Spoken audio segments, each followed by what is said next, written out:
Hello friends, स्वागत है मेरे YouTube channel topper with Deepu पर। यूपी बोर्ड परीक्षा बहुत ही जल्द आने वाला है। ऐसे में 7 मार्क्स का निबंध लिखने के आता है और इसमें जो सबसे महत्वपूर्ण निबंध होता है वो होता है पर्यावरण प्रदूषण या प्रदूषण की समस्या या प्रदूषण की रोकने के उपाय।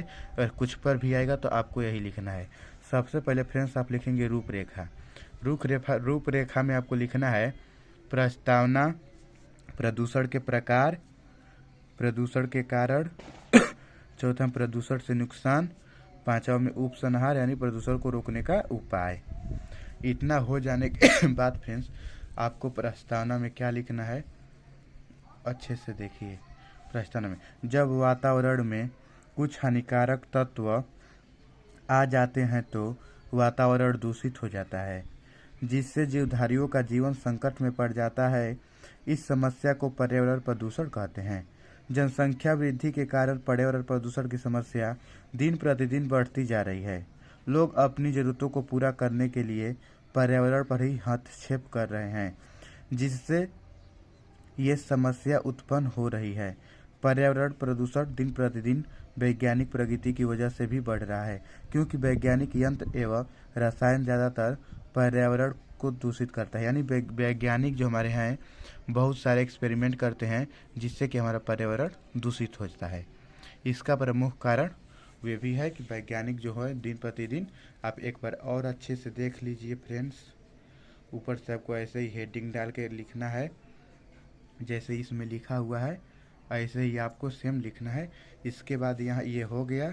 अब इसके बाद हम यहाँ पर आते हैं, प्रस्तावना तक हो गया फ्रेंड्स। इसके बाद आएंगे हम, क्या होगा, प्रदूषण के प्रकार।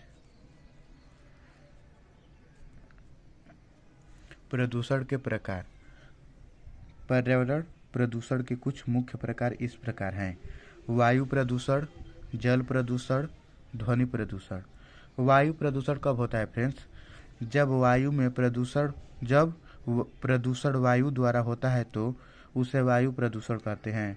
अर्थात जब जीवधारियों के द्वारा की गई क्रियाओं के कारण वायुमंडल दूषित हो जाता है तो इसे वायु प्रदूषण कहते हैं। इससे वातावरण में ऑक्सीजन की कमी हो जाती है, यानी कि वायु प्रदूषण से वातावरण में ऑक्सीजन की कमी हो जाती है। इसके बाद है जल प्रदूषण। कारखानों से निकलने वाले गंदे नालों, तालाबों से जानवरों को धोने, कपड़े धोने इत्यादि कार्यों के कारण जब जल दूषित होता है तो उससे क्या होता है, जल प्रदूषण।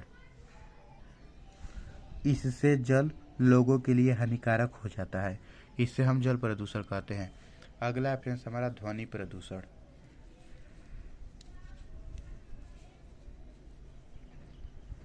ध्वनि प्रदूषण में मोटर कार, ट्रैक्टर, जेट विमान, लाउडस्पीकर तथा मशीनों की तीव्र ध्वनि के कारण ध्वनि संतुलन बिगड़ जाता है, जिसका प्रभाव लोगों के मानसिक संतुलन पर पड़ता है तथा पशु पक्षियों का जीवन संकट में पड़ जाता है।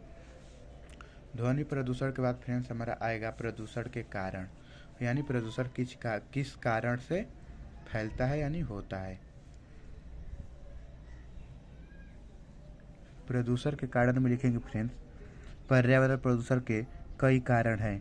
विज्ञान ने जीवन को सुलभ बनाने के लिए अनेक यंत्रों का निर्माण किया, परंतु वही यंत्रों के उपयोग के कारण पर्यावरण प्रदूषण होता है। इसका कहने का तात्पर्य यह है फ्रेंड्स, पर्यावरण यानी कि हमारे विज्ञान जो हमारे जीवन में बहुत ही काम किया, यानी 5G नेटवर्क बनाया, जिससे देख रहे हैं आप कि कितना लोगों के मन में रेडिएशन फैल रहा है, खराब हो रहा है, और बहुत सारे हैं। परंतु अब यहाँ से क्या यहाँ तक बोल दिया हमने, परंतु वही यंत्र उपयोग पर्यावरण को दूषित करने में लगातार किया जा रहा है। साथ ही अनेक उद्योगों धंधों से खुलने से दूषित धुआं, पर्यावरण यानी चिमनी खुली है, बड़े बड़े कारखाने खुले हैं, उससे धुआं फैलता है यानी पर्यावरण प्रदूषण होता है। तथा दूषित नाला, नदियों, तालाबों को दूषित करना। जनसंख्या में जिस तेजी से विस्तार हो रहा है उसी तेजी से लोगों की जरूरतें बढ़ती जा रही है, जिससे प्राकृतिक संसाधनों की तेजी से हनन हो रहा है। इसके बाद आगे हम प्रदूषण के नुकसान।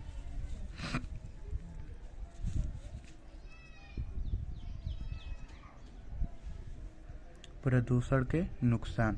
प्रदूषण हमारे जीवन को विभिन्न तरीके से प्रभावित करता है। वायु प्रदूषण की वजह से लोगों को सांस संबंधी बीमारियां होती है। ध्वनि प्रदूषण से लोगों की मानसिक तौर पर कमज़ोर हो जाते हैं व जीवधारियों का जीवन मुश्किल हो जाता है। तथा जल प्रदूषण की वजह से लोगों के पैरों में अनेक प्रकार की बीमारियां उत्पन्न हो जाती है। अतः विभिन्न प्रकार के प्रदूषण विभिन्न तरीके से लोगों को प्रभावित करता है। उपसंहार में क्या लिखेंगे?